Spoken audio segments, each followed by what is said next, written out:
What if I told you that satyrs, those playful and mischievous creatures of Greek mythology, have origins steeped in mystery and drama?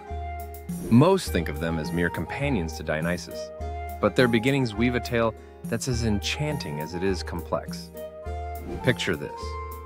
In the shadowy realms of ancient woodlands, the first satyr, named Silenus, was born from the union of a nymph and a god. His form was a blend of human and goat, representing the wild spirit of nature itself. Silenus was no ordinary being. He was a wise and drunken seer, often found roaming the forest with his retinue of followers, the satyrs.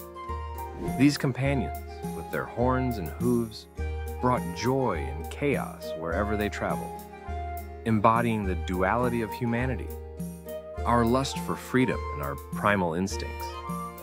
Yet this wasn't merely a celebration of revelry.